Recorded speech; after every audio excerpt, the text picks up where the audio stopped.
अस्सलाम वालेकुम नाज़रीन, पाकिस्तान न्यूज़ में ख़बर शामिल कंदासीं पिरालो खां। जी नाज़रीन, मुख्तियार कार किंगरी जा पिरालो गाड़ी मोरी में SOP ते अमल ऐं वधीक अघु वठंदड़ दुकाननि ते छापा। केतिरा ई दुकानदार खिसकी विया। रेट लिस्ट न रखंदड़नि ते हज़ारें रुपया दंड।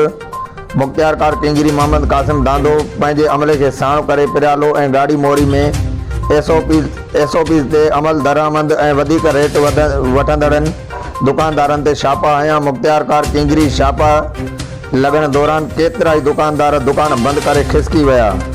जॾहिं त मुख्तियार कार किंगरी वधीक अघु वसूल कंदड़ तोड़े रेट लिस्ट न रखंदड़ खुलियल पकवान विकिरो कंदड़ किराना सब्जी ऐं मुर्गीअ जे दुकानदारनि ते हज़ारें रुपया दंड लॻायो, जेकी दुकानदारनि खां मौक़े ते ई वसूल कया विया।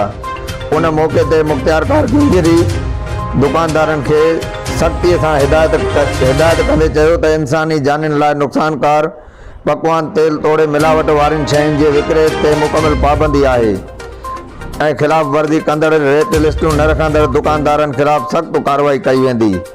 Report Mushtaq Ahmed Solanki, Pakistan news TV पिरालो। वधीक ख़बरुनि लाइ ॾिसंदा रहंदा पाकिस्तान न्यूज़ TV।